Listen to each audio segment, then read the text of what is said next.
Assalamualaikum warahmatullahi wabarakatuh. Buku yang saya karang ini adalah Membangun Desa Entrepreneur Revolution, yang isinya adalah bagaimana cara untuk meningkatkan pendapatan dengan cepat. Alhamdulillahirrahmanirrahim, bisa bersama Ismail Satrianto Angga Praja. Semoga buku ini atau penjelasan ini bermanfaat. Simak video ini hingga tamat. Mampukah mengubah cara berpikir rakyat miskin menjadi lebih sejahtera, sehingga apa yang dicita-citakannya, yaitu mengenai ketimpangan antara orang-orang miskin dengan orang-orang kaya yang begitu jauh perbedaannya. Tentu saja ini harus dikaji dengan konsep yang benar, yaitu mengenai cara berpikir. Saya termasuk yang meragukan bisa ada perubahan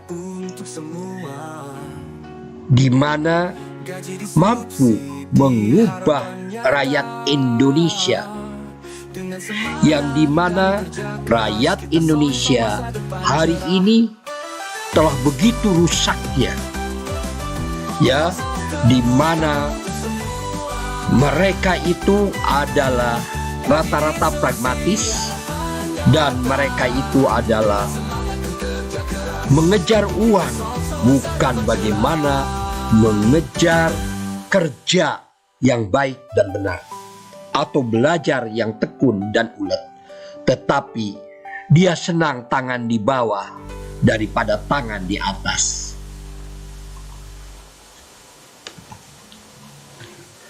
Maka itu video ini harus ditonton sampai tuntas, yaitu mengapa orang kaya bertambah kaya dan orang miskin sulit dikembangkan untuk menjadi lebih sejahtera. Miskin sudah pasti, kaya adalah pilihan. Susah sudah pasti, senang adalah pilihan. Hidup penuh pilihan. Ada jutaan orang yang memilih tidak bekerja pada orang lain dan membuka usaha sendiri. Namun mereka belum layak disebut pengusaha kalau sekedar membuka warung, bekerja seadanya untuk hidup. Mereka hanyalah pedagang biasa. Ciri-ciri mereka adalah stagnan, tak ada perubahan dari waktu ke waktu, dan usahanya dikerjakan tanpa rencana kemajuan sama sekali. Seorang pengusaha adalah seorang yang moving forward, maju terus ke depan. Usahanya tumbuh dari waktu ke waktu, dari satu kedai menjadi 5, 10, 100, lalu 1000. Dari warung kecil menjadi usaha besar, dari 5 karyawan menjadi puluhan, ratusan, atau mungkin saja ribuan. Tak peduli apakah ia seniman, wartawan, pekerja sosial, atau industriawan, siapa saja yang melakukannya, ia bisa disebut saudagar atau pengusaha, asalkan bertumpu pada fondasi pertumbuhan. Bagaimana mengubah diri dari miskin menjadi kaya? Mulai dari cara berpikir. Karena untuk bisa menjadi kaya adalah orang harus memahami cara berpikir orang kaya dan cara berpikir orang miskin. Kerja keras adalah modal utama. Namun kerja keras saja tidak cukup untuk menjadi kaya bertambah kaya. Karena banyak yang sudah kerja keras tetapi tetap tidak bisa kaya bertambah kaya. Kerja keras untuk mencapai yang dikehendaki. Kerja keras adalah modal yang utama untuk satu, bisa dipercaya. Kedua, bisa disukai, dicintai banyak orang. Ketiga, orang mau membayar lebih. Keempat, orang mau memberikan pinjaman modal. Yang kelima, orang-orang tumbuh rasa hormat. Keenam, timbul kejujuran dalam diri, percaya diri. Peta keuangan dunia. Ada orang, ada uang. Ada 5% ya penduduk bumi hari ini telah menguasai jumlah uang 90% yang beredar di dunia. Sisanya adalah ada 95% orang memperebutkan uang yang tersisa, yang tinggal 10%. Marshall Sheffer dalam bukunya Fashion, Profit and the Power mengatakan, jika uang dibagi rata kepada seluruh penduduk bumi, maka ada 2,4 miliar per jiwa. Namun jika ini dibagikan dalam buku Profit and the Power, seluruh uang tersebut akan kembali kepada yang 5% penduduk bumi. Siapakah orang yang telah menguasai keuangan dunia itu? Yang 5% itu adalah pengusaha. Dan siapakah orang yang berebut? Ya, kepada uang yang tersisa 10% itu adalah pegawai atau bosnya pegawai. Mengapa ada orang yang kaya dan yang miskin? Disebabkan oleh cara berpikir yang berbeda antara orang miskin dan orang kaya. Bedanya adalah orang kaya jika diberi uang selalu berkata, uang ini dipakai produksi atau bisnis apalagi. Sedangkan orang miskin jika diberi uang selalu berkata, uang ini dipakai membeli apalagi. Manusia dibagi 3 bagian. Yang pertama adalah manusia miskin bertambah miskin. Yang kedua adalah manusia sedang. Dan yang ketiga adalah manusia yang kaya bertambah kaya. Peta kehidupan manusia. Ada pendapatan, ada pengeluaran, ada aset berupa tanah, bangunan, barang atau uang, atau orang-orang, atau juga bisa dipercaya. Itu adalah aset. Yang selanjutnya adalah kepercayaan, melahirkan kerjasama dan jaringan, akhirnya melahirkan hutang. Peta miskin bertambah miskin adalah yang pertama, kerja keras. Siapapun orang mau tidak mau orang terpaksa harus kerja keras. Disebabkan orang harus makan, membutuhkan kehidupan di dunia ini. Untuk apa dia kerja keras? Orang miskin kerja keras adalah untuk berpendapatan. Lalu pendapatan dikeluarkan, ya, dikeluarkan dipakai apa? Dipakai untuk konsumtif, yaitu untuk anak sekolah, untuk memperbaiki rumah, untuk yang mengobati yang sakit,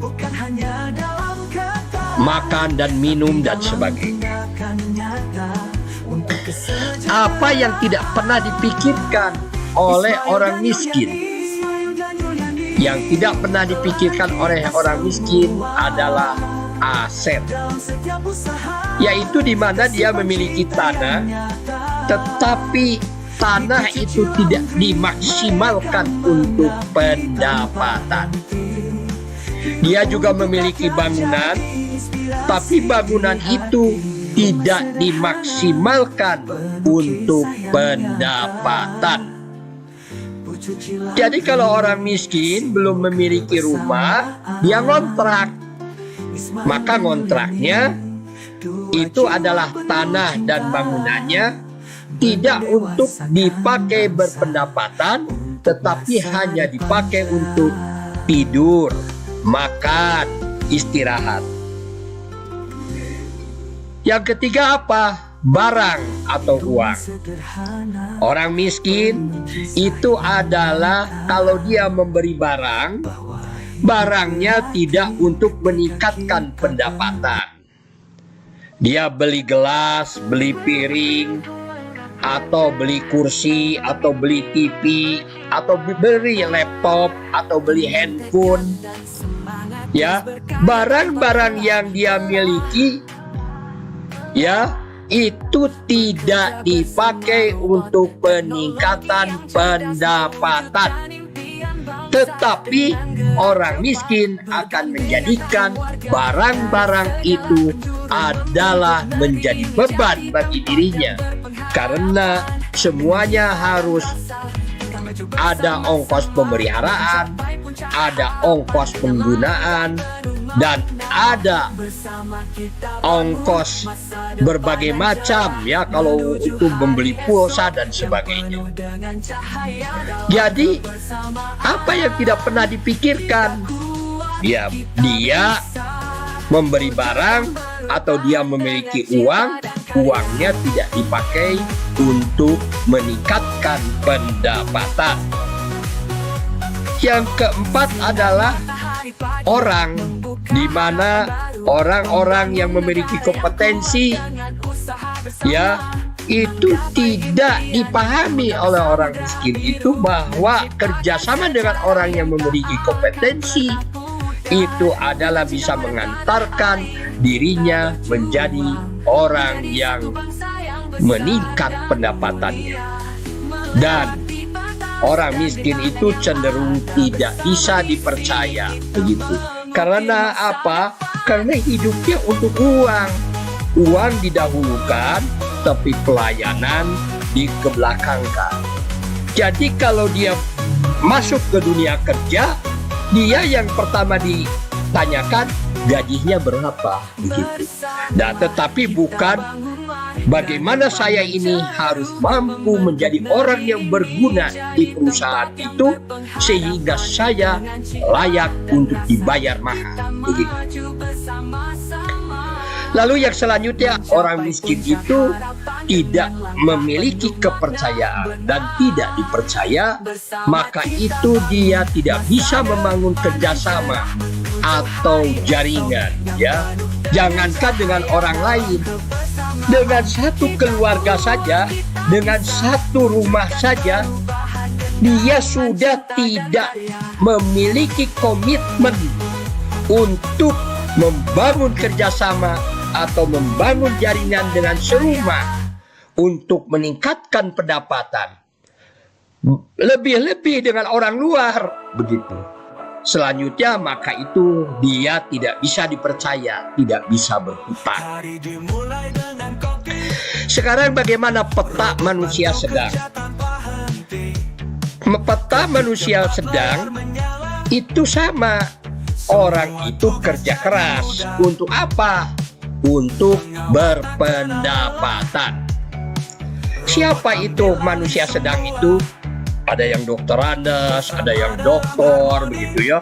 Ada yang jadi direktur, begitu. Semua tetapi sama. Mereka adalah kaum employed, kaum pekerja, begitu. Yang dimana mereka digaji dengan pendapatan yang tetap. Semakin tinggi kerja kerasnya, semakin tinggi jabatannya, maka pendapatannya semakin tinggi. Tetapi jika dia sudah tidak bisa kerja keras, maka pendapatannya menurun, bisa jadi pendapatannya hilang, begitu.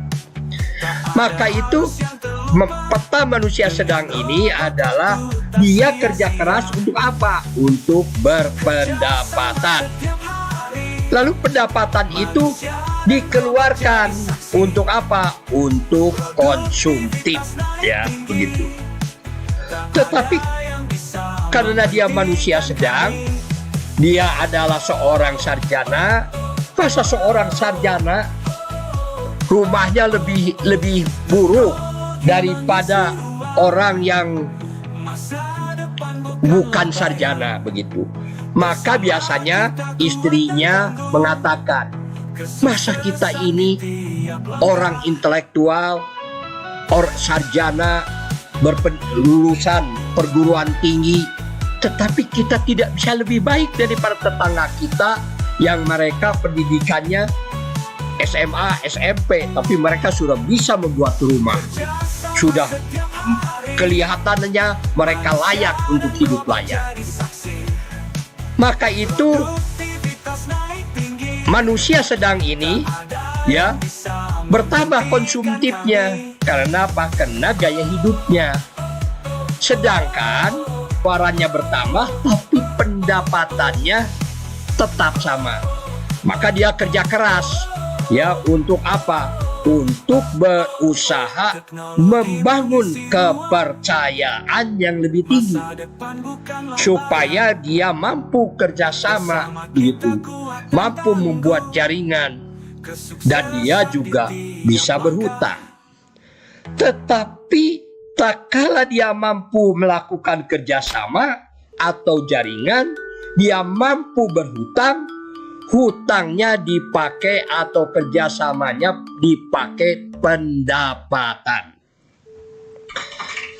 Jadi apa yang tidak pernah dipikirkan oleh manusia sedang, ya, di mana pendapatannya tetap, tapi asetnya yang dia beli menjadi beban. Dia membeli tanahnya tidak diproduktifkan. Dia membeli bangunan juga tidak diproduktifkan.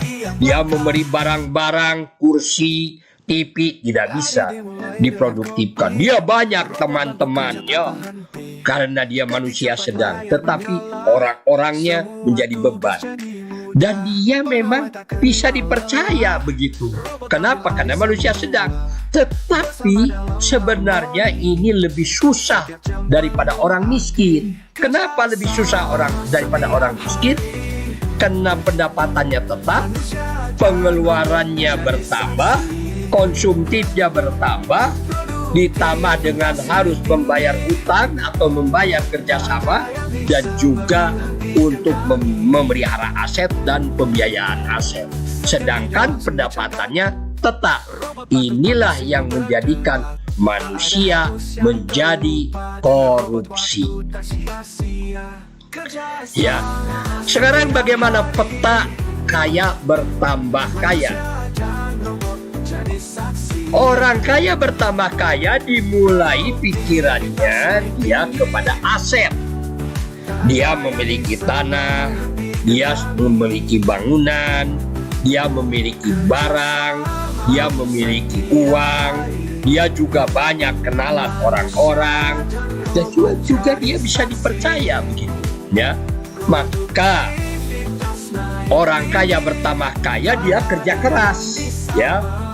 Bekerja keras untuk apa? Untuk memaksimalkan asetnya. Dari hasil dari memaksimalkan aset ini, maka timbullah peningkatan pendapatan. Lalu dia dikeluarkan, pengeluarannya dipakai apa? Untuk mengembangkan aset lagi, ya. Dia berpuasa untuk kebutuhan konsumtif, ya. Nah, setelah itu bertambahlah akhirnya asetnya, tanah, bangunan, barang, ya, atau uangnya, orang, dan kepercayaannya bertambah, ya. Maka dia kerja keras lagi. Kerja keras untuk apa? Dia berjuang, kerja keras untuk membangun kepercayaan yang lebih tinggi. Dari kepercayaan ini, maka dia bekerja keras untuk membangun kerjasama dan membangun jaringan, dan juga dia berusaha untuk membesar hutangnya. Tetapi kerjasama atau jaringan dan hutangnya tidak dipakai untuk pendapatan. Dia tetap konsentrasi pada pengembangan aset, pada pemeliharaan aset. Maka dari tanah, bangunan, barang atau uang, orang-orang atau kepercayaan, bertambahlah pendapatannya. Dari pertambahan pendapatan ini, maka tentu saja ada pengeluaran. Pengeluarannya dipakai apa? Dipakai untuk membayar hutang, dipakai untuk mengelola aset, dan barulah dia memikirkan mengenai konsumtif, ya, untuk makan, minum, anak-anak sekolah dan sebagainya. Jadi ciri-ciri manusia kaya bertambah kaya adalah: 1. Aset-asetnya berupa tanah, bangunan, barang-barang, dan orang-orang mampu dikerjasamakan, dibuatkan jaringan, diberdayakan sehingga mampu menghasilkan hasil yang lebih banyak. Yang kedua adalah manusianya sangat serius dalam menjalin kerjasama dan jaringan, mengelola, mengembangkan, dan memelihara aset-aset yang dimilikinya. Kenyataannya, orang-orang yang mencari-cari uang atau mengejar-kejar uang, justru dia tidak memiliki uang atau miskin. Jadi harus bagaimana? Jangan mencari uang. Bekerja dengan maksimal dan sungguh-sungguh untuk membangun, memelihara kerjasama yang kuat untuk menjadi peternakan uang, percetakan uang bersama. Berapa pendapatan? Yang penting selalu bersyukur, berusaha bekerja dan belajar untuk membangun peternakan uang atau mesin pencetak uang sehingga mampu berpendapatan.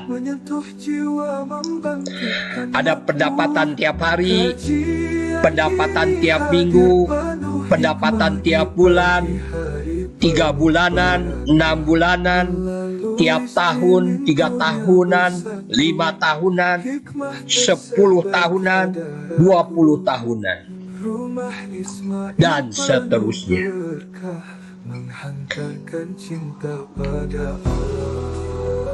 Mari kita lanjutkan. Bisnis itu harus legal, terdaftar minimal di kelurahan atau desa. Setelah itu didaftarkan di pemerintahan daerah. Untuk apa tujuan bisnis? Tujuan bisnis itu adalah untuk membangun kerjasama yang kuat, untuk memperbanyak dan mengembangkan aset. Bagaimana caranya membangun kerjasama yang kuat untuk memperbanyak dan mengembangkan aset? yaitu memperbanyak kepercayaan, membangun kerjasama, dan akhirnya memperbesar hutang. Untuk apa semuanya itu? Untuk membangun kerjasama yang kuat, untuk memperbanyak dan mengembangkan aset. Mari kita lihat ya, ada 3 di sini. Bisnis itu harus legal, tujuannya adalah untuk mengembangkan aset dan kerjasama dan memperbanyak kepercayaan sehingga terbangun kerjasama dan hutang. Saya membeli tanah, harganya 275 juta. Lalu dibangunlah Raja Sate ya di Jalan Oto Iskandar Dinata di Desa Pasawahan. 2,5 tahun keuntungannya hanya 75 juta. Tentu saja kalau dibandingkan dengan tanah yang dibeli dengan modal untuk membangun Raja Sate, tentu saja dengan 2,5 tahun 75 juta ini belum break-even point. Tetapi 2,5 tahun itu tanah saya sudah harganya 400 juta penambahan nilainya. Dan 4 tahun tanah saya sudah 950 juta. Dan 6 tahun tanah saya 1,6 miliar. Dan sekarang tanah saya lebih dari 2,6 miliar harganya itu. Jadi kalau kita ini bisnis, kalau kita mengandalkan dari jual beli saja, yaitu kita mengambil untung dari hasil jual beli, ya itu tentu saja kita akan sulit berkembang karena ada inflasi, ya. Contohnya adalah pada waktu saya membeli tanah itu, harga tanah itu, contohnya pada waktu saya membeli tanah dan bangunan itu, yang harga tanahnya 275 juta, harga beras itu harganya adalah 2.300 rupiah. Ini berlangsung sudah 13 tahun. Dari harga 2.300 rupiah per kilogram beras itu, sekarang adalah sudah tahun 2024, harga beras harganya 15.000 rupiah. Bayangkan itu. Jadi kalau kita mengandalkan keuntungan dari jual beli, itu kita terkena inflasi. Maka itu dikatakan bahwa tanah dan bangunan itu adalah ibunya bisnis. Bisnisnya adalah anaknya. Bisnis bisa jadi ada dan tidak ada, tetapi ibu selalu melahirkan bisnis. Mari sekarang bagaimana ke-9 langkah untuk menjalankan usaha. Yang pertama adalah kita harus berani memulai membuat kantor usaha di rumah sendiri atau di tempat kontrakan. Yang kedua adalah rajin penawaran produk, kapanpun, dimanapun, sedang apapun. Karena orang bisnis itu tidak ada pekerjaan yang terbaik bagi seorang pembisnis atau pengusaha, dia itu selain rajin melakukan penawaran. Jadi kalau ada orang yang datang ke rumah kita, orang tidak menawarkan apapun di hadapan kita, artinya dia bukan orang bisnis. Yang ketiga adalah handphone Android dimaksimalkan kegunaannya dan menggunakan teknologi yang terbaru, yang lebih murah, lebih cepat, lebih terstandarkan, dan lebih baik. Keempat adalah pemahaman produk, keunggulan, kelemahan, manfaat. Dan kelima adalah membangun konsumen tetap atau customer base. Keenam adalah membangun supplier tetap atau supplier base. Yang ketujuh adalah penguasaan jalur distribusi. Kita harus tahu dari mana barang itu diciptakan sampai bagaimana barang itu bisa sampai ke konsumen. Yang kedelapan adalah harus memelihara kepercayaan. Dan yang kesembilan harus memahami pembukuan keuangan dan aset. Dan ke-10 baru kita membangun tempat usaha yang memadai berupa toko atau pabrik. Buku yang saya karang ini adalah Membangun Desa Entrepreneur Revolution, yang isinya adalah bagaimana cara untuk meningkatkan pendapatan dengan cepat. Alhamdulillahirrabbilalamin, bisa bersama Ismail Satrianto Angga Praja. Rata-rata ya para pegawai yang ingin berusaha selalu mereka mengatakan bahwa saya tidak memiliki modal. Jadi tanya, memangnya modal apa kamu? Modal uang katanya. Oh, kalau kamu itu modalnya modal uang, berarti kamu ini pegawai begitu. Jadi belum berubah kepada mindset daripada pengusaha. Ada sosok yang berarti, Ismail Satrianto namanya, pahlawan ilmu untuk bangsa. Dengan tekad semangat membara, mengajar tanpa kenal lelah, membawa harapan di setiap langkah, menuju cakrawala cerah. Oh Ismail, pahlawan ilmu, setiap anak mimpinya dirimu. Jadi pengusaha itu modalnya bukan uang, ya begitu. Seringkali dikatakan modal yang utama itu adalah keberanian. Keberanian. Ya. Kedua optimis. Optimis. Ya, begitu. Jadi yang pertama adalah bool. Berani optimis otak orang lain. Berani optimis Otak orang lain. Yang kedua adalah bodol.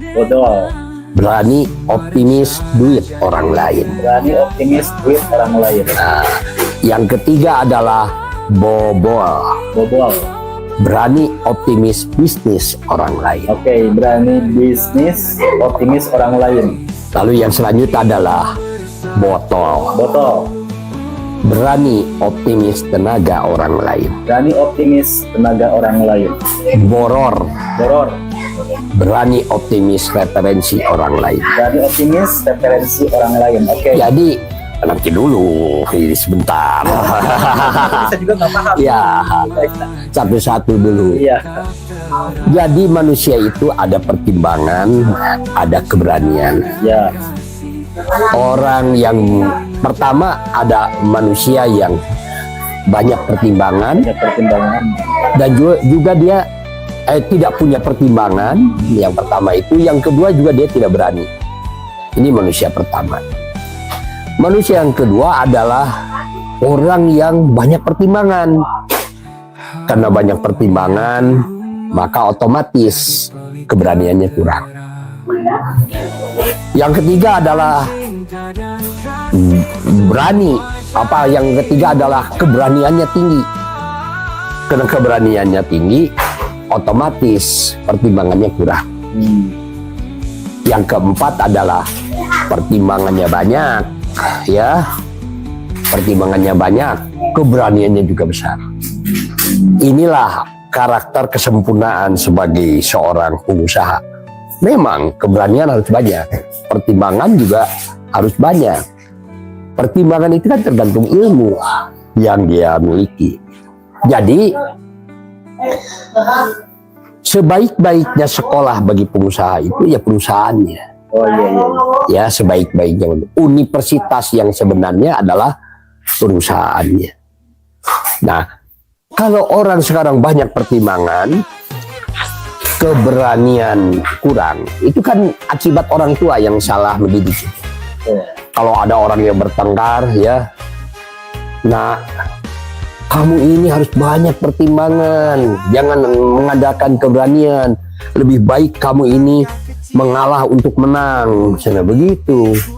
Ya akhirnya karena dia mengalah menang, tidak punya pengalaman, jatuh menjadi kalah dan kalah. Ya iya iya. Ya. Lalu ada orang yang berani, kamu harus berani. Tetapi akibatnya ditimpuk orang, gitu ya, timpuk orang, jatuh. Nah, tetapi orang yang keberaniannya banyak, lalu pertimbangannya kurang, lama-lama dia akan banyak pengalaman. Akhirnya dia akan banyak pertimbangan dan tetap keberaniannya terjaga. Jadi lebih baik kita ini adalah kalau kita memilih, apakah kita banyak pertimbangan lalu keberanian kurang sehingga kita punya prinsip mengalah untuk menang, atau kita berani dulu lalu resikonya kita kalah, jatuh. Kita pengusaha itu harus mengambil berani, harus lebih dahulu daripada pertimbangan, sehingga nanti sehingga dia akan memiliki karakter menang dan menang. Jadi yang pertama itu adalah berani. Optimis itu dia yakin. Kenapa orang lain bisa kalau kita tidak? Kenapa kalau orang lain itu bisa bertahan, sedangkan kita tidak bisa bertahan? Kenapa orang lain bisa berkembang? Kenapa kita tidak bisa berkembang? Tidak bisa berkembang.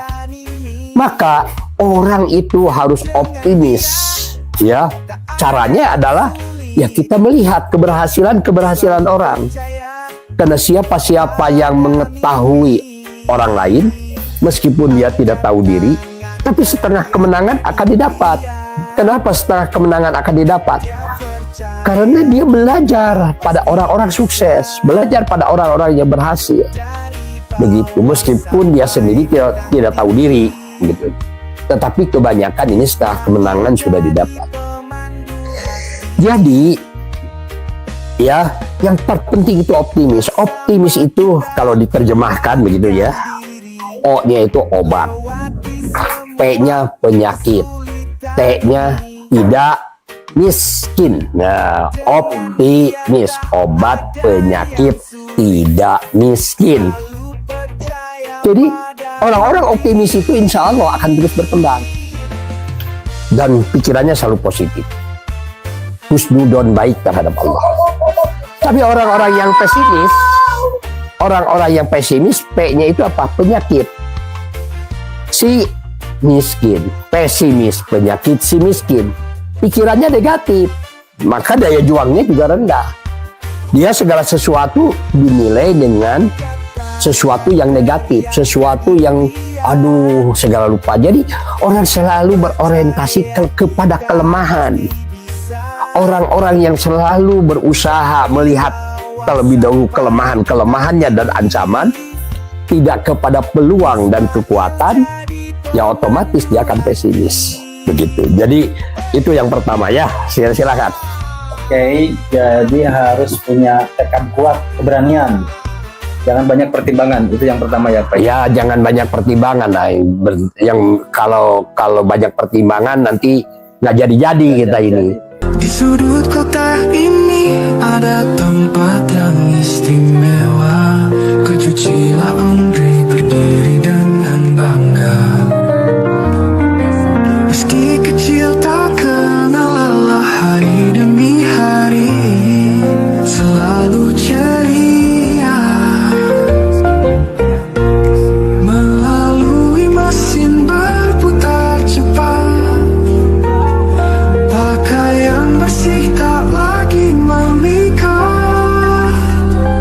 Kejujuran di tempat penuh cinta.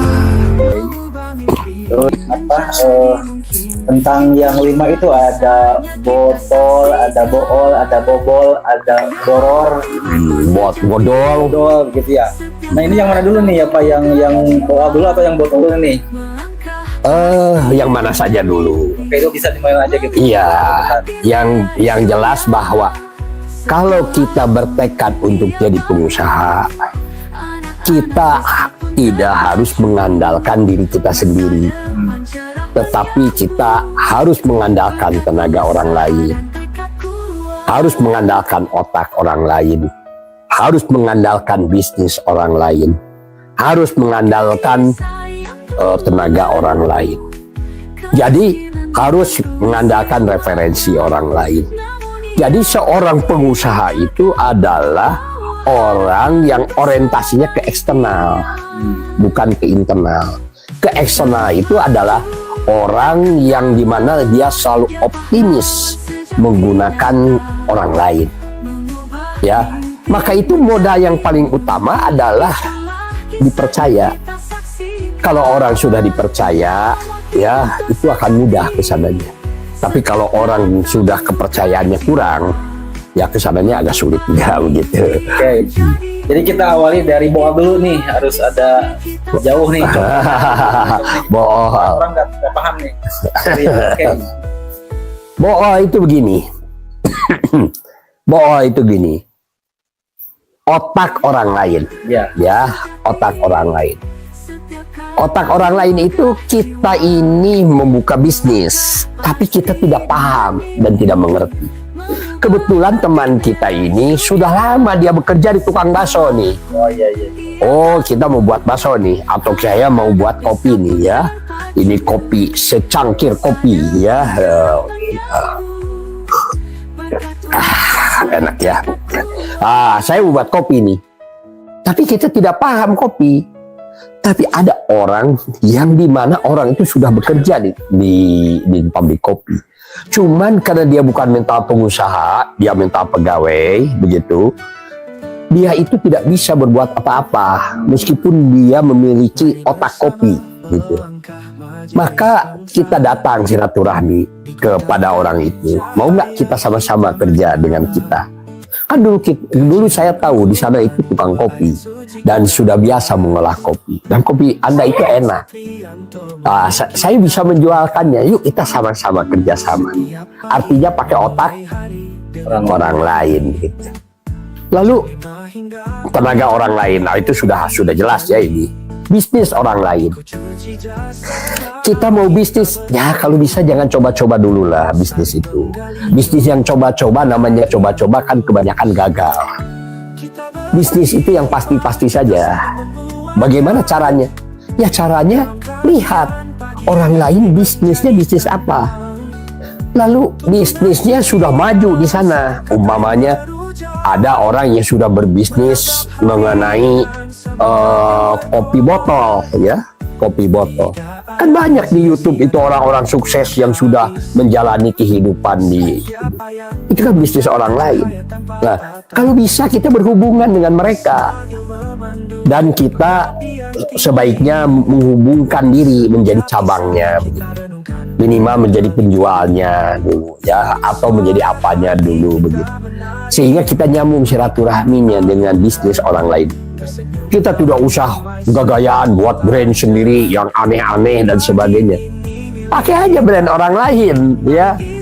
Pakai brand banyak kucuci, udah pakai kucuci saja ya. Raja Sate, Abu Akikah Ismail, gunakan Abu Akikah Ismail. Itu bisnis-bisnis orang lain itu yang sudah berjalan itu, insya Allah tak kala kita buka bisa jadi lebih maju daripada itunya, lebih yang utamanya. Kenapa? Karena yang utamanya kan udah berpengalaman, ditransfer kepada Anda. Lalu sudah ditransfer kepada Sun-Sun, namanya. Sun-Sun kan punya kreativitas yang lebih baik. Ya bisa jadi lebih laku itu Sun-Sun itu daripada yang utamanya. Tetapi menjaga hubungan itu sebaiknya dijaga. Lalu duit orang lain, ya tidak perlu kita ini harus punya duit sendiri. Asal kita bisa dipercaya menghubungkan dengan bisnis orang lain, permodalan itu nanti akan masuk dengan di sini. Karena orang juga mau dibantu, orang juga mau sukses kan begitu, orang juga mau berkembang. Dan orang itu ada yang datang meminta kerjasama dengan kita untuk berbisnis, begitu kan? Ya kita serahkan saja kepada orang yang benar sungguh-sungguh ingin mengembangkan bisnis dan ingin menjadi pengusaha begitu. Jadi levelnya kita pengusaha antar pengusaha ya, bukan level dengan pegawai lagi. Nah, kalau dengan pengusaha dan pengusaha itu cepat berkembang karena dia kan sudah biasa mengerjakan pekerjaan yang lain. Lalu kita kerjasama, ya maka itu berani optimis bisnis orang lain.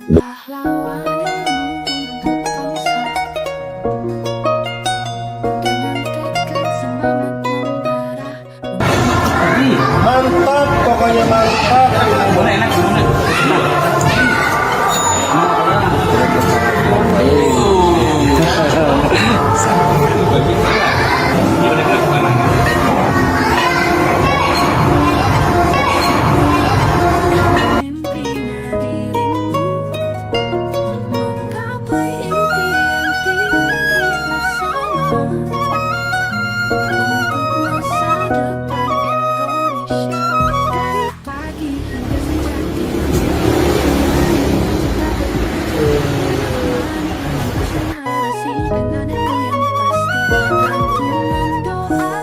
Ini biasanya Pak Ismail, misalkan kalau kita terjun begitu ya, terus kan 50% antara maju atau bangkrut itu. Terus kan biasanya orang suka berganti nih, cepat berganti profesi atau berganti bisnis yang digelutinya. Bagaimana ini? Iya, itu karena dia tidak memiliki mentor, ya, tidak memiliki guru. Bisnis itu ya harus konsisten dalam satu bidang. Umpamanya gini, saya mau jualan kopi. Nah, kopi ini harus konsisten dari mulai saya bertekad untuk jualan kopi. Berapa lama? Ya sekitar 5-6 tahun. Ya 5-6 tahun. Nah, maka kalau orang bisa bertahan 5-6 tahun, kira-kira mengerjakannya selama 10.000 jam. Ini ilmu umum sebetulnya, ada dalam buku-buku juga sama begitu. Kalau orang mau sukses, orang harus memiliki kemampuan mempelajari sesuatu, berlatih sesuatu selama 10.000 jam. Itu kan ilmu umum sebetulnya, silakan saja baca itu buku-buku sukses itu ya. Nah, jadi mulai saya membuka bisnis 6 bulan pertama itu biasanya cash flow-nya min. Karena pasar belum terbangun, pengalaman belum banyak dan sebagainya. Kita juga analisis lingkungan juga belum sampai. Jadi 0 sampai 5 bulan pertama, 6 bulan pertama itu biasanya cash flow-nya min. Orang sudah mengatakan, aduh capek nih usaha teh. Ternyata ya usaha teh debabari, ya tidak mudah usaha itu. Kalau begitu saya berhenti saja. Ini kan jadi pegawai lagi ya, begitu. Jadi 0 sampai 5-6 tahun pertama itu cash flow jamin. Dari 6 bulan sampai 12 bulan, sampai 1 tahun, biasanya sudah ada mulai pendapatan. Tapi pendapatannya kecil dibandingkan dengan usaha yang dia lakukan. Ini usaha sudah 6 bulan, usaha sudah 1 tahun, kok hasilnya gini-gini juga, tidak terlihat hasilnya yang menggembirakan. Akhirnya capek ya, kalau nggak ada capek yang kayak begini mah lebih baik berhenti sajalah begitu ya, membuat usaha itu. Akhirnya kan ada penawaran lain, kembali lagi ke nol. Harusnya dia bertanya, usaha seperti ini ada yang sukses nggak? Usaha seperti ini ada orang yang kaya tidak? Usaha seperti ini ada orang yang bisa membiayai anaknya, membuat rumah, memiliki mobil, gitu kan? Ada. yang seperti itu, berarti kan ada mentor, ada gurunya. Tinggal kita bersilaturahmi saja dengan gurunya, bersilaturahmi saja dengan orang yang memiliki kemampuan itu. Jadi kita harus mampu mengikuti jejak-jejak orang sukses, mengikuti jejak-jejak monyet ketemu monyet, mengikuti jejak-jejak gajah ketemu gajah, mengikuti jejak-jejak orang sukses, insya Allah kesuksesan akan didapat. Jadi lihat dulu orang lain tuh sudah punya bisnis apa, dia bisa kaya begitu, ya ikuti saja bisnis yang sama dengan dia. Kalau tidak bisnis yang sama dengan dia, tinggal kita menghubungkan saja, mau nggak saya jadi salesnya, namanya saya jadi pegawainya begitu. Ya tidak digaji juga tidak menjadi masalah, yang penting saya mau belajar. Ya, ini orang ini kadang-kadang pegawai ini kalau tidak dibayar tidak mau kerja. Pikirannya saya bekerja ya harus dibayar, karena keringat lelah itu harus dibayar. Cara seperti ini akhirnya konsentrasinya bukan kepada pembelajaran, tapi konsentrasinya pada uang dan pembelajarannya hilang. Ya, jadi seharusnya dia, kalau orang lain bisa, kenapa kita tidak bisa, begitu ya? Ini, nah maka itu biasanya sudah 1 tahun orang bubar, ya bubar, capek ah. Saya tanya, kenapa kamu berhenti itu jualan yang seperti itu? Ah, Pak Ismail capek katanya. Orang sudah kerja 1 tahun, ini siang malam, hasilnya tidak sebanding dengan apa yang didapat. Ya, kalau dia teruskan, akhirnya sampailah dia 2 tahun. Nah, kalau sudah 2 tahun, dinamakan pengusaha yang memiliki daya tahan. Biasanya sudah mulai pengusaha itu memahami kunci-kunci sukses itu. Ya, kunci-kunci yang tersembunyi itu sudah terlihat. Ya, ini apa keberhasilannya, kesuksesannya itu. Ya, dia harus memulai. Ya, begitu. Ini kan sudah 2 tahun nih. Nah, tetapi dari 2 tahun sampai 6 tahun, ini disebut euforia pengusaha. Euforia pengusaha itu merasa sukses, merasa hebat, merasa bisa, begitu. Padahal dari 2 tahun sampai 6 tahun itu di sana ada sumber konflik itu. Karena duit sudah banyak ya. Yang tadinya teman, tiba-tiba temannya buka sendiri gitu, tanpa izin dari kita, atau dia berkhianat mengambil uang kita, atau memasukkan saudara-saudaranya ke dalam, sehingga suasananya menjadi tidak sehat lagi, pembinaannya juga tidak sehat lagi. Nah ini 2-6 tahun itu biasanya ini adalah euforia pengusaha, ingin memiliki rumah sendiri, ingin memiliki mobil yang bagus, lalu diperlihatkan kepada teman-temannya, diperlihatkan kepada saudara-saudaranya. Di sini sumber perceraian itu. Ya, tak kala dia dipercaya orang oleh bank, dipercaya orang oleh investor, tahu-tahu kurang amanah begitu, di dalam kurang menekuni dari pengembangan usahanya itu, karena merasa sudah sukses ya, ini agak sombong sedikit biasanya 2-6 tahun. Tapi kalau sudah 6 tahun ke sana, sudah melewati 10.000 jam biasanya, orang sudah jatuh bangun, orang sudah mulai normal, sudah mulai stabil usahanya. Kalau usaha dalam satu bidang itu masih dipertahankan 10 tahun, 10.000 jam ya, 5-6 tahun, kesananya insya Allah itu akan bisa stabil ya, bisa bahkan sampai mati mungkin bersama dengan dirinya. Usahanya tetap saja usaha yang dia geluti itu ya, tidak pindah-pindah dia. Itu yang pertama. Yang kedua, dia sudah bisa menjadi guru, sudah menjadi mentor, kan dia percaya dirinya beda, bisa mengajarkannya pada orang lain, bisa memberikan pepatah sama orang lain. Maka kalau kita mau belajar usaha, punya mentor ya, atau punya guru usaha, cari yang 5-6 tahun yang sudah berjalan. Maka itu biasanya supplier kita ya yang memasok barang-barang ke tempat kita ini tanya ini sudah berapa lama.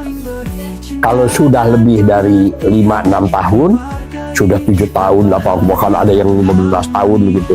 Jadikan itu guru ya, tempat kita bertanya, begitu bersahabatlah dengan mereka, begitu ya. Oke. Jadi itu ya fasenya dari 0 sampai 6 bulan, dari 6 bulan sampai 12 bulan. Terus juga fase dari 12 bulan sampai 2 tahun. Dari 2 tahun sampai 6 tahun. 6 tahun. Itu masa rawan ya Pak ya? Ya, 6 tahun sampai 6 tahun itu masa rawan, masa korban perceraian, bisa bercerai, bisa apa Euforianya di sana. euforia karena anak-anaknya juga bisa jadi korban itu. Maka itu harus punya guru itu justru setelah 2 tahun ke 6 tahun itu harus punya guru yang Kalau betul. dia bisa bertahan di sana, insya Allah kesininya. Kesananya bisa seumur hidup, itu usahanya ada. Oke. Ini Pak Ismail mungkin Pak Ismail punya contoh ini perusahaan yang bertahan bisa puluhan tahun atau ratusan tahun itu. Iya. Kalau saya nonton film Korea ya, Iya. film Korea itu perusahaan bisa bertahan 600 tahun. Subhanallah, hebat sekali. Iya, zaman Ming ya, itu bisa diwariskan terus gitu ya. Itu hebat itu film Korea itu ya. Saya lihat ini sangat jarang ya. Ya, itu di Korea ya, di Korea itu yang saya tonton itu, sehingga dalam pemecahan masalahnya juga sangat canggih. Karena bagian keuangan itu bagian keuangan itu turun temurun. Buyutnya bagian keuangan, ininya bagian keuangan, sampai kepada anaknya bagian keuangan. Bagian produksi juga turun temurun ya, termasuk direktur ya, ownernya juga turun temurun. Sehingga kekeluargaannya juga berbeda ya. Kekeluargaannya berbeda dan bagaimana membangun. Sebetulnya ini yang harus dilakukan oleh umat Islam itu. Dimana kalau umat Islam itu membangun perusahaan itu harus berjamaah, ya, harus berjamaah dan harus bisa diwariskan, begitu ya. Kalau di kita di sini seperti susu cap bendera ya, itu kan sejak zaman Belanda itu. Lalu perusahaan-perusahaan seperti rokok ya, jarum gitu, gudang garam itu sejak zaman kemerdekaan sudah ada ya. Lalu banyak ini perusahaan-perusahaan yang sampai hari ini bisa bertahan begitu ya. Seperti merek odol gitu ya. Itu dulu di kita ini ada merek odol ya, pasta gigi itu, sehingga orang kalau yang namanya disikat itu harus pakai odol gitu. Ternyata odol itu perusahaan di Eropa ya, sampai sekarang masih ada itu perusahaan itu ya, masih bertahan begitu. Jadi kita tergantung niat kan. Kalau kita ini berdoa kepada Allah kan doanya itu A'udzubillahi minasyaitonirrajim, bismillahirrahmanirrahim. Rabbi habli hukma wa alhiqni bisolihin waj'alli lisana sidqi fil akhirin waj'alni min warasati jannatin na'im.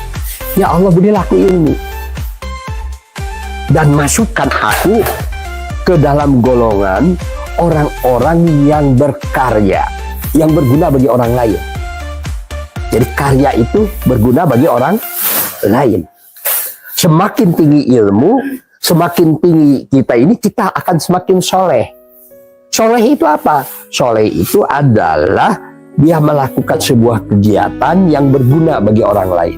Maka dia disebut soleh. Jadikan aku buah tutur yang baik. Ya, buah tutur yang baik itu adalah dijadikan sebuah buku seperti ini ya. Ini buku membangun desa entrepreneur revolution begitu ya. Ini menjadi buah tutur yang baik. Isinya apa isinya? Isinya adalah bagaimana kita membangun desa entrepreneur ya. Jadi sebuah revolusi cara berpikir di masyarakat begitu. Saya membuat ini sudah 10.000 ini buku ini ya. Berarti ada buah tutur yang baik bagi generasi-generasi yang akan datang, baik pikiran maupun bisnis begitu. Tetapi orang-orang yang tidak memiliki ilmu dalam usaha dan dia hanya sekedar untuk memenuhi dirinya sendiri, perusahaan ini hanya sekejap. Dia maju, setelah itu pemiliknya meninggal, ya sudah selesai. Karena di dalam periode perusahaan itu satu ada periode perintisan. Semua orang berkorban, semua orang berjuang, semua orang berusaha. Itu periode perintisan. Kedua, periode pemantapan. Orang sudah mengatur mengenai standar operasional prosedur, baik dalam gaji, dalam kualitas, dalam segala hal berdasarkan SOP ya yang pasti begitu. Yang terakhir ini kaum penikmat. Kaum penikmat ini yang tidak memahami bagaimana dia merintis dan bagaimana dia memantapkan perusahaan itu. Kaum penikmat itu adalah orang-orang yang mendapat warisan. Dia menuntut, ayah saya sudah bekerja, tapi kenapa saya tidak kebagian? Saya kan ahli warisnya. Ini tanah kan tanah orang tua. Tanah orang tua ini kan sudah selesai, orang tua tidak ada, harus dibagi waris.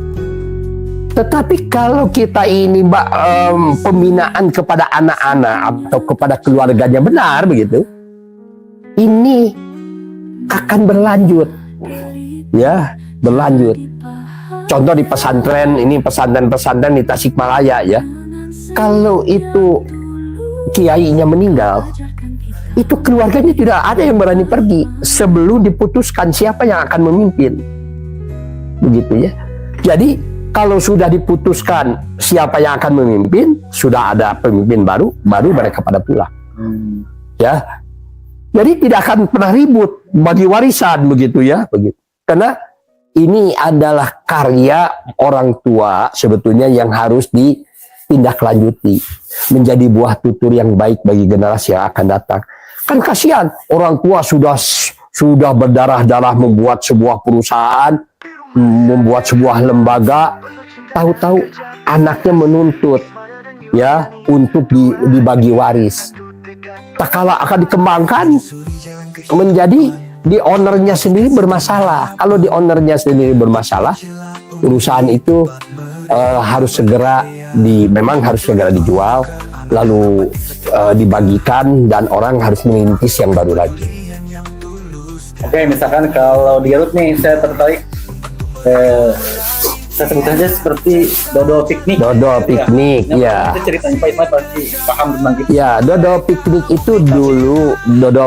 itu dulu adalah milik Pak Am. Ya, Pak Am itu orang tuanya Pak Haji Ato ya, Pak Haji Deden, ayah Ibu Elin ya, dan ininya anaknya banyak itu.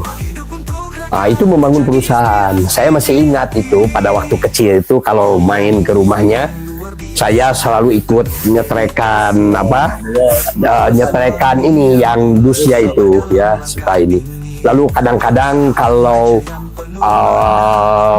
kan dipakai bermain di sana, si black-blacknya itu dibalik-balikan, disorot oleh matahari sehingga kan mencair ya, mencair lalu diberi ini piring ya, dikasih piring di bawah sehingga banyak ini bekas dodol. Lalu saya sering kali pasakan begitu ya dengan Pak Haji Deden ya. Kalau saya teman Pak Haji Deden ya gitu. Sering kami bermain di sana itu. Lalu pada waktu itu meninggal dunia ya.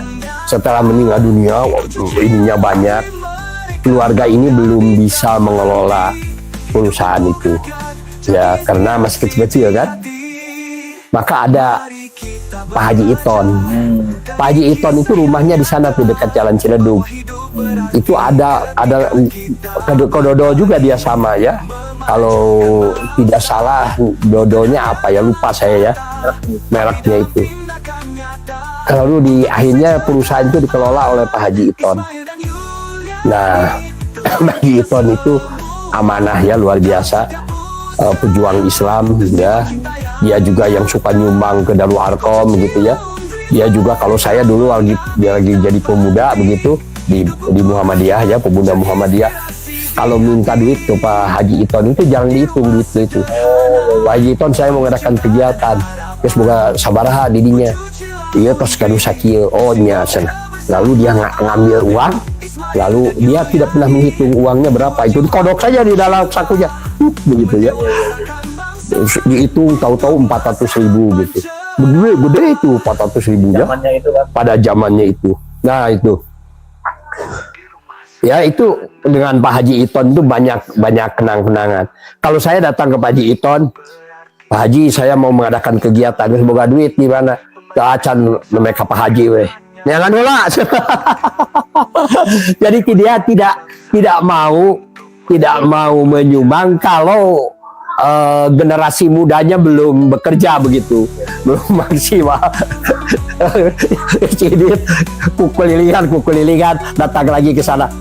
Pak Haji ini saya sudah usaha lah gitu. Naon kurang sudah. Pak Haji yang kurang itu snacknya segar Pak snack. Ambil aja tuh di pengkolan kan ada toko kue ya. Dia kasih nota sesuai dengan kebutuhan. Bukan diberi uang, diberi apa? Nota untuk ya bawa snack sebanyak-banyaknya di sana. Jadi itu. Lalu setelah besar ya pindah ke jalan Pasundan, dia membuat pabrik besar itu namanya di Kebon Kelapa itu ya. Dia dibeli oleh Pak Haji Iton, lalu dibangunlah di sana pabrik dodol begitu. Mulai dia terus berkembang begitu ya. Ya dikelola oleh oleh Pak Haji Iton, masih Pak Haji Iton. Setelah Pak Haji Iton tua, saya masih sering ngobrol dengan Pak Haji Iton. Geus waktuna sana ya. Bapak teh geus kolot sana. Serengkeun ke anak ke budak murah. Karena Pak Haji Ato sudah pada besar ya. Pak Haji Deden sudah pada besar, semua sudah pada besar anaknya itu. Maka dibuatkan saham ya. Saham perusahaan. Jadi tidak dibagikan waris begitu saja, tapi dibagi saham perusahaan. Sehingga sampai sekarang ini masih bertahan. Keluarganya masih juga bekerja di sana. Banyak keluarga yang bekerja di sana. Lalu sahamnya masih terjaga sampai hari ini. Jadi perusahaan itu adalah perusahaan milik keluarga, sahamnya saham keluarga, ya, yang dimana dia tidak mewariskan tanah dan bangunan, tapi dia mewariskan PT dan sebuah produksi, yang dimana PT dan produksi itu sampai sekarang terus berkembang, ya, membeli tanah di mana-mana begitu ya untuk toko dan sebagainya, begitu ini. Oke. Jadi mindset untuk mempertahankan sebuah perusahaan hingga berpuluh tahun itu butuh banyak instrumen, atau mungkin butuh kayaknya karena pasti ada perbedaan pendapat atau bentrok dalam hal apapun, sering sekali begitu kayak. Sebetulnya pemahaman agama yang jadi masalah itu, ya, pemahaman agama. Jadi orang itu bekerja itu untuk uang. Padahal di dalam agama tidak begitu. Allah Maha Besar. Aku hadapkan wajahku hanya kepada yang membuat langit dan bumi, dengan meninggalkan apa-apa yang tidak mengatasnamakan nama Allah.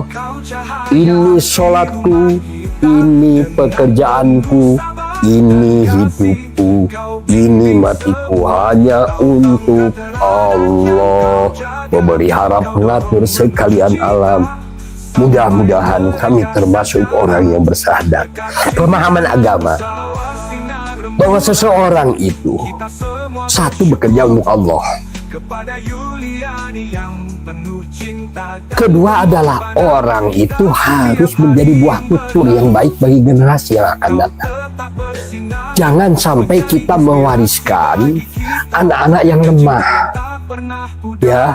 Anak-anak yang diwariskan itu harus lebih kuat, harus lebih kuat. Berarti apa? Berarti kita membangun perusahaan itu, anak-anaknya harus terdidik di dalam perusahaan itu. Jangan sampai orang tuanya bekerja, ibunya juga bekerja, anaknya menjadi korban karena dia tidak mendapat pengalaman belajar bekerja kepada orang tuanya.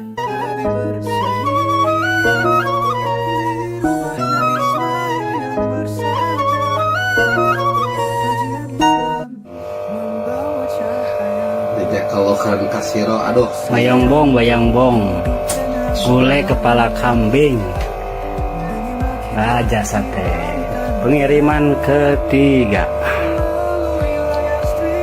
aduh, ya.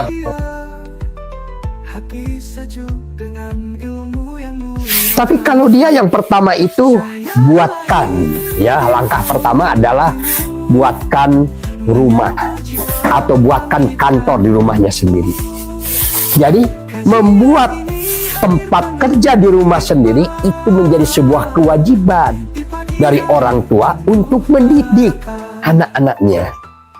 Istrinya bekerja di sana, kita juga bekerja di kantor di sana, anak-anaknya juga bekerja. Meskipun anak-anaknya main game begitu, nggak apa-apa, ya. Tetapi orang bekerja di lingkungannya tertangkap oleh anak itu. Bahwa jika seseorang ingin sukses, ya orang harus bekerja seperti orang tuanya. Dan kalau kita punya perusahaan di rumah, kan kita bangun tidur sudah bekerja. Jam 3 subuh saya sudah bekerja. Saya tidur jam 11, saya masih bekerja. Jadi Pak Ismail bekerja berapa jam? Ya bekerja ya totalitas. Ya totalitas bekerja untuk apa? Untuk Allah. Melalui apa? Melalui kehalifahan kita, melalui kepemimpinan kita, melalui pengaturan kita yang menggantikan Allah di alam semesta ini. Melalui apa? Ya melalui perusahaan. Jadi perusahaan itu adalah sebuah alat untuk ibadah kepada Allah, bukan tempat bekerja yang tidak ada hubungannya dengan Allah. Begitu. Jadi buatkan yang pertama itu adalah syarat utamanya, buatkan kantor di rumah. Itu syarat yang pertama. Kalau kita membuat pabrik gitu, kalau kita membuat toko, kan begini Pak Sunsun, kita sering kali orang mau usaha buat toko, karena tidak ada gurunya itu, ya. Yang pertama itu buat kantor.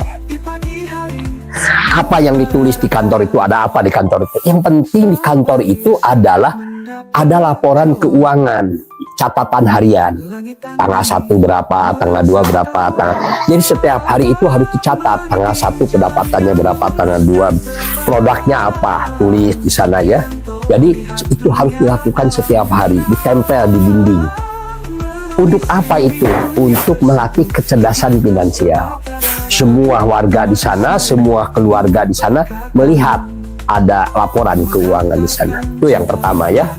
Yang kedua, tidak ada pekerjaan pengusaha yang terbaik. Pekerjaan pengusaha yang terbaik itu adalah melakukan penawaran. Maka penawaran itulah setiap hari dari mulai bangun tidur sampai tidur lagi, kita harus melakukan penawaran. Zaman sekarang ini kan sudah lebih mudah karena ada handphone digital. Jadi penawaran lebih mudah. Tapi ruh penawaran itu yang harus dimiliki. Lalu kalau kita punya pegawai semuanya sama, harus dilatih. Bahwa setiap perbuatan apapun yang kamu lakukan harus bernilai penawaran. Ya, kalau ada penilaian penawaran berarti dia harus melakukan yang baik, menjadi buah tutur yang baik bagi generasi yang akan datang. Pekerjaannya itu dibicarakan kebaikannya itu. Nah, pegawai harus semua sama. Ya, itu. Jadi tidak ada yang lebih baik selain penawaran. Yang ketiga, kita harus punya data base customer. Jadi data konsumen. Baik data data konsumen yang baru yang mau didatangi oleh kita atau data konsumen yang sudah ada di kita. Data konsumen itu adalah merupakan kewajiban bagi seorang pengusaha. Itu yang terpenting tercatat apa? Nomor handphone. Ya, kalau dulu itu kan harus bagi-bagi kartu nama. Kalau sekarang mah dengan kartu handphone, dengan nomor handphone itu satu ketik bisa ke beberapa orang. Jadi berapa banyak nomor handphone yang harus kita miliki kalau kita ingin sejahtera? Harus lebih dari 30.000 nomor handphone itu. Jadi kita ini harus punya 30.000 nomor handphone. Setiap hari paling-paling kita bisa mempromosikan ke 100 orang 150. Kan lama juga ya mempromosikan tuh, hanya ke 200. Jadi hari ini sekian, hari besok. Nanti kalau sudah hari ke-30 berarti kan hanya 6.000. 6.000 kan terus saja kita melakukan penawaran sampai ke 30.000. Setelah 30.000 balik lagi ke awal kan.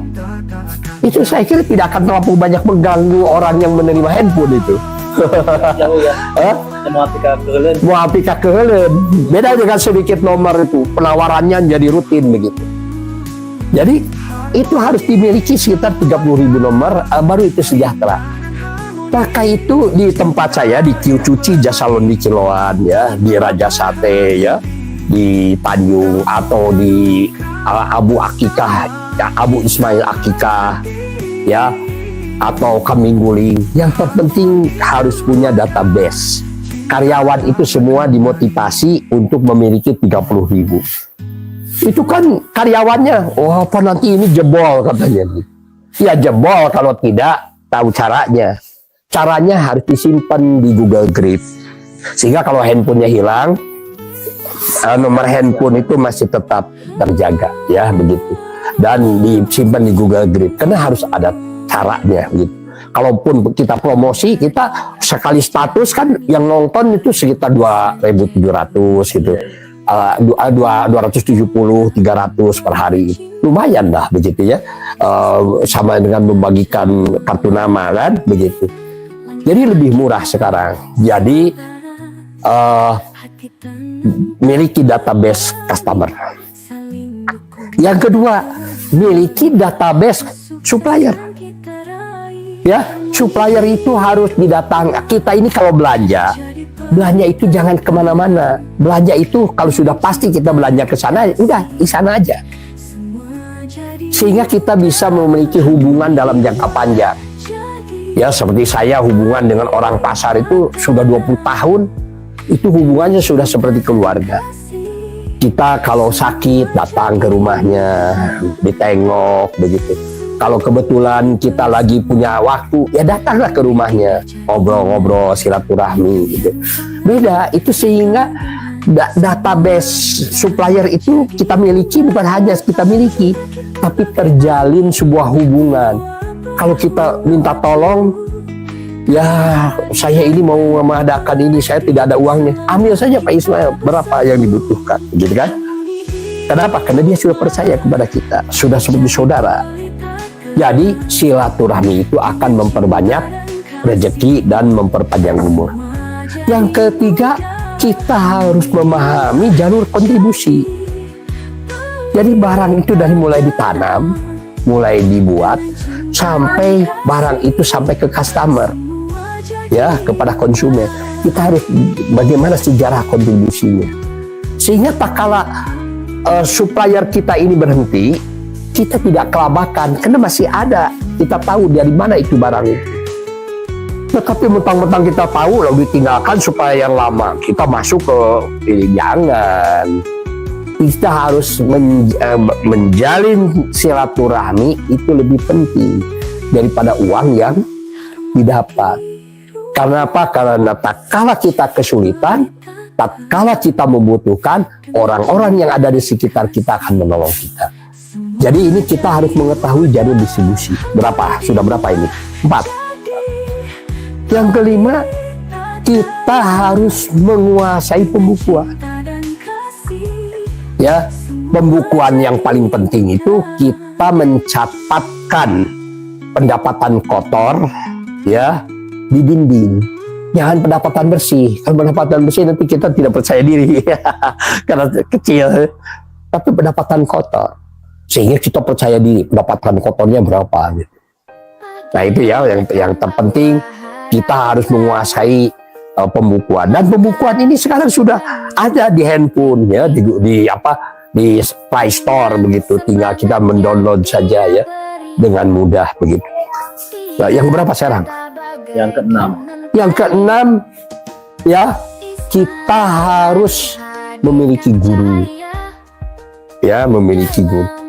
Nah, guru itu penting, mentor kita ya, yang sudah 6 tahun ke ini, insya Allah bisa memberikan. Yang ketujuh, kita harus menguasai teknologi yang terbarukan. Karena teknologi itu ada 3 ya fungsinya. 1, mempercepat produksi. Kedua adalah membuat murah produksi. Yang ketiga, menjadikan terstandarkan ya. Sekarang ini kalau kita ini tidak bekerja sama dengan robot, akan tertinggal. Maka mulai pengusaha-pengusaha itu sudah mulai akrab dengan robot. Karena bagaimanapun robot bisa menekan kos produksi kita begitu, dan kualitas produk kita ini akan terstandarkan lebih baik. Nomor berapa lagi? Nomor 8. Jadi nomor 8 itu adalah kita harus menguasai handphone digital, informasi handphone digital. Jadi semua promosi sudah melakukan handphone digital, dan handphone digital ini harus akrab dengan diri kita. Barulah yang ke-10, kita membuat pabrik, lalu membuat toko. Jadi kalau kita membuat toko itu sudah pasti ada pembelinya. Kenapa? Karena kita sudah sebelumnya juga sudah. Jadi toko itu fungsinya adalah untuk apa? Untuk sekretariat perusahaan yang sudah berjalan, bukan orang yang coba-coba pinjam duit ke bank lalu membuat toko, bangkrut. Karena kan harus dibayar begitu. Lalu itu yang terpenting itu, lalu membuat pabrik begitu. Karena kalau sudah terkuasai yang 10 bidang ini, kita sudah insya Allah lah usaha kita sudah berjalan. Kalau belum, ya sabar saja sampai 5-6 tahun itu biasa terkuasai itu semua. Oke. Buat semua netizen yang sedang live nonton di channel Abu Ismail Akikah, oke. Jadi mana ada 8 poin yang harus kita pahami. 10 loh itu tadi ya, 10. Jadi 10 poin untuk memulai usaha gitu ya. Diawali dari rumah dengan tekad yang kuat, dengan keberanian begitu ya, dan juga butuh mentor bisnis yang sudah berpengalaman. Oke, jadi untuk yang memulai bisnis silakan bisa bisa berkonsultasi dulu sebelum mulai dengan orang yang berpengalaman di bidang bisnis siapapun itu, atau juga bisa datang ke Pak Ismail di sini ya untuk berkonsultasi tentang bisnis supaya menambah keberanian, menambah kemandirian, memulai usaha dimulai dari rumah. Oke. Ini Ya. kalau seandainya punya majelis taklim ya, punya pengajian begitu ya, boleh mengundang saya ya. Oh, soal Pak Ismail harus bayar, nggak perlu lah, kita kan niatnya juga mau memberi ya begitu. Diundang saja saya ke ini. Tentu saja pengajian saya beda. Pengajian saya adalah entrepreneur muslim, entrepreneur kewirausahaan Islam begitu. Ilmunya berbeda dengan umum begitu ya. Jadi kalau membutuhkan saya sebagai narasumber, boleh saya diundang gitu. Begitu ya, bisa mengundang dan dengan ikhlas begitu ya, dengan sepenuh hati akan membantu untuk bisa memulai usaha Anda atau bisnis Anda di tempat atau juga di komunitas-komunitas pengajian, grup-grup senam, atau mungkin kelompok-kelompok remaja seperti itu bisa dimulai ya. Atau desa juga boleh. Ya, desa ini kan seperti ini, membangun desa entrepreneur revolution. Ini sebetulnya kan konsumsinya untuk desa. Ya. Bagaimana ini sebuah desa diciptakan untuk membangun kesejahteraan bagi warganya. Silahkan bagi kepala desa begitu, bagi parurah atau orang-orang yang berada di desa, kalau mau mengundang saya juga boleh saja. Oke. Ada membangun desa entrepreneur digital untuk desa juga ya, bisa nanti diperbaharui tentang bentuk pelatihannya supaya disesuaikan dengan keadaan saat ini.